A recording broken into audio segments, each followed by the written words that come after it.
Olá pessoal, muito bom estar com você novamente aqui para mais um curso do CCT. Hoje nós vamos falar sobre um assunto muito interessante, um assunto extremamente importante, extremamente interessante.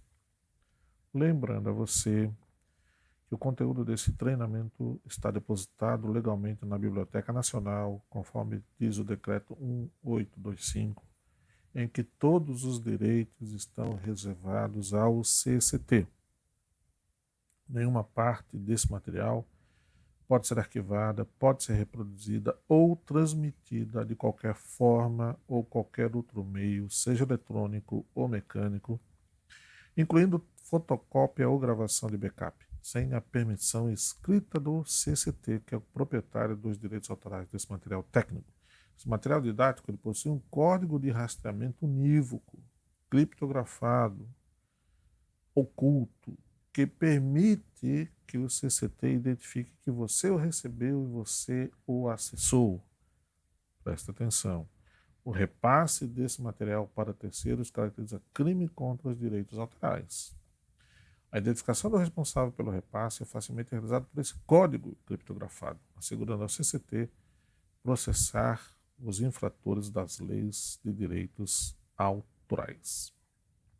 Vamos lá então. Mais uma vez aqui com vocês, pessoal, meu nome é Gilberto Carlos Fidelis, represento aqui o CCT, Centro de Educação, Consultoria e Treinamento em Metrologia e Sistema da Qualidade. Estamos em Florianópolis, Santa Catarina, para mais esse treinamento. O CCT está no mercado desde 2004, né, praticamente. Mas nós trabalhamos com metrologia e desenvolvimento de sistemas de gestão da qualidade em empresas e principalmente em laboratórios desde 1984, 85, ok? Aqui vocês têm o nosso telefone fixo, vocês têm o nosso e-mail, vocês têm o nosso endereço aí para fazer contato com a gente, né? Tá certo? Aí um pequeno currículo, né? E o CCT, até essa data, nós temos publicado 8 livros. 8 livros. Muita coisa que nós vamos falar aqui está dentro de 2 livros. Metrologia Técnicas para assegurar resultados confiáveis e também do livro Metrologia para iniciantes, ok? Onde vocês podem adquirir esses livros? Na livraria cct.loja2.com.br, ok? A nossa livraria virtual. Esperamos que você seja nosso cliente, digamos assim, comprando esses livros aí mais para montar uma coleção, digamos assim, tem um material de pesquisa bastante interessante, né? Ok. Bem, um exemplo bem interessante de aplicação e importância da incerteza de medição é no caso das avaliação de conformidade. Então vejam só que interessante aqui. O CCT fica em Florianópolis, mas nós viajamos bastante para o Paraná, porque nós temos muitos clientes no Paraná. Tem ali uma cidade chamada Garuva, onde fica a divisa entre o estado de Santa Catarina e do Paraná. Certo? Imagine agora a seguinte situação. A pergunta que nós vamos fazer, preste atenção. Onde é que está o carro 1? Onde é que está o táxi? E onde é que está o carro 2? Se aqui nós estamos representando a BR-101, com seu movimento, indo em direção a Curitiba, indo em direção do estado do Paraná. A pergunta é, onde é que está o carro 1? Onde é que está o táxi? Onde é que está o carro 2? Perceberam? Eu tenho certeza que vocês vão dizer assim, é fácil, tranquilamente, de dizer o seguinte, olha, o carro 1, vermelho aqui à esquerda, está em Santa Catarina. Não tenho dúvida disso. Por outro lado, o carro 2, aqui onde eu estou passando o mouse agora, o carro 2, talvez vocês vão dizer assim, eu não tenho dúvida nenhuma de que o carro 2 está no estado, desculpa, de Paraná. Perceberam? Vocês vão dizer, não tem dúvida nenhuma não. Agora, o táxi, olha o caso do táxi. O táxi tem uma parte dele no estado do Paraná, tem uma parte dele dentro do estado de Santa Catarina. E daí? Onde está o táxi?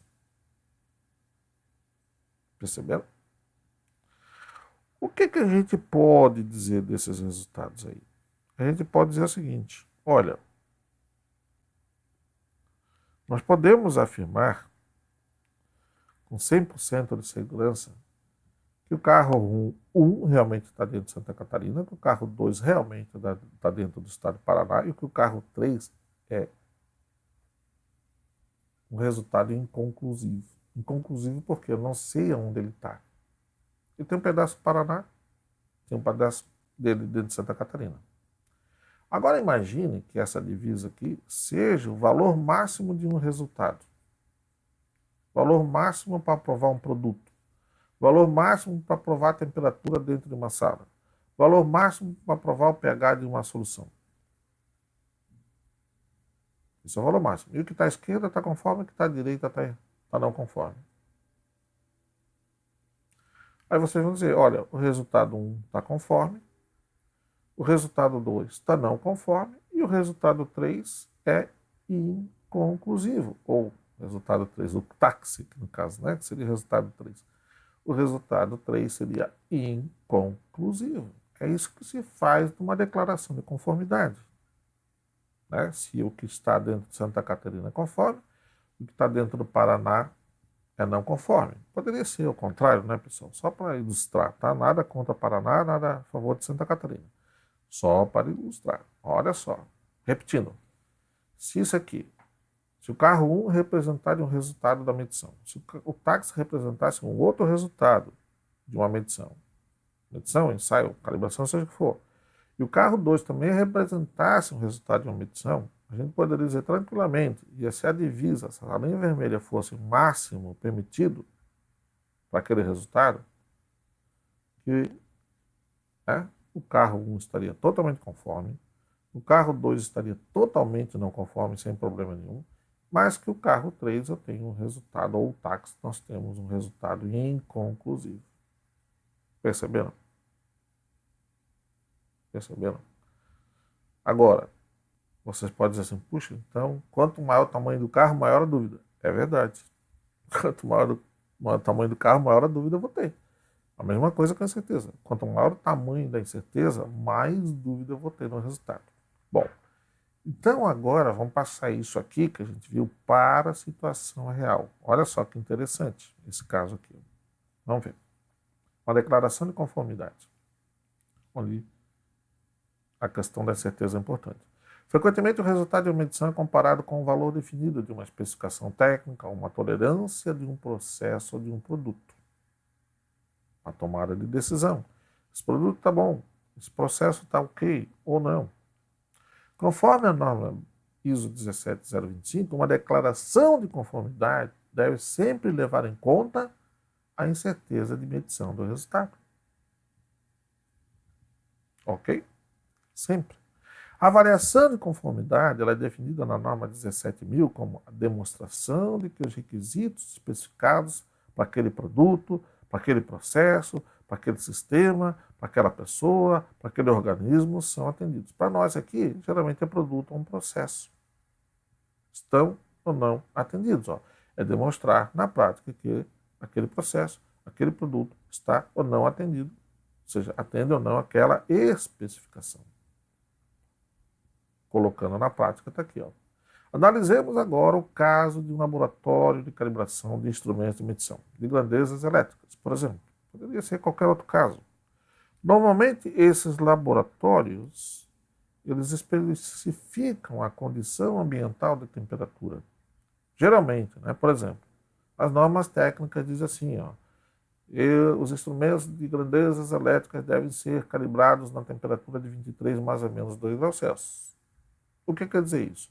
Isso é um requisito com relação à temperatura da calibração desses instrumentos para que haja comparabilidade de resultados. Então, fica padronizado que todos vão calibrar instrumentos na área elétrica nessa condição de 23 mais ou menos 2, senão vira uma bagunça, né?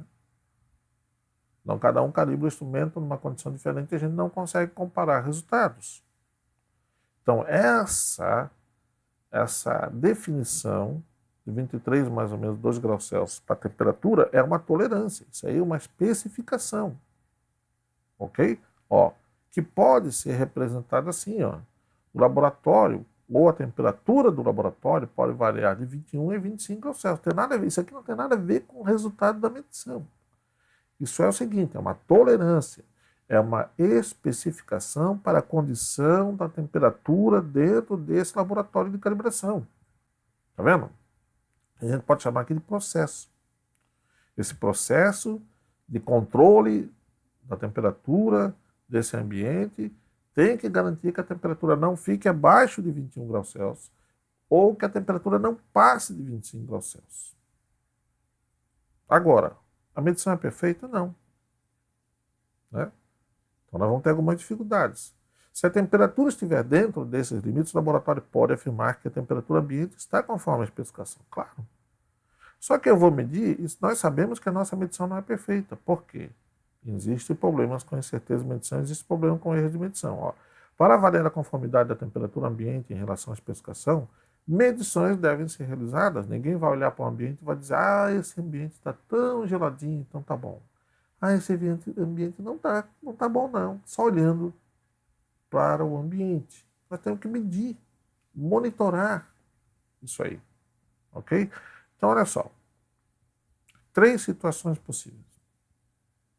Situação A, situação B, situação C. Claro que poderia ser N outras possibilidades, N outras. Mas nós vamos dar aqui o exemplo de 3. Todas as outras possibilidades equivalem a isso aí. Olha só. No caso A, o que é que acontece? Na figura nós temos 3 situações diferentes. E no caso A, o resultado da medição foi de 23,5, mais ou menos meio grau Celsius. Essa é a incerteza que o laboratório disse. Eu estou medindo a temperatura desse ambiente com essa incerteza. Eu não consigo uma dúvida abaixo disso.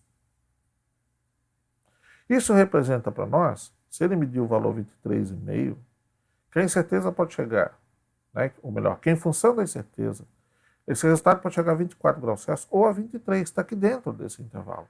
O que a gente observa aqui? Ó? 23 graus Celsius está acima de 21. Está conforme.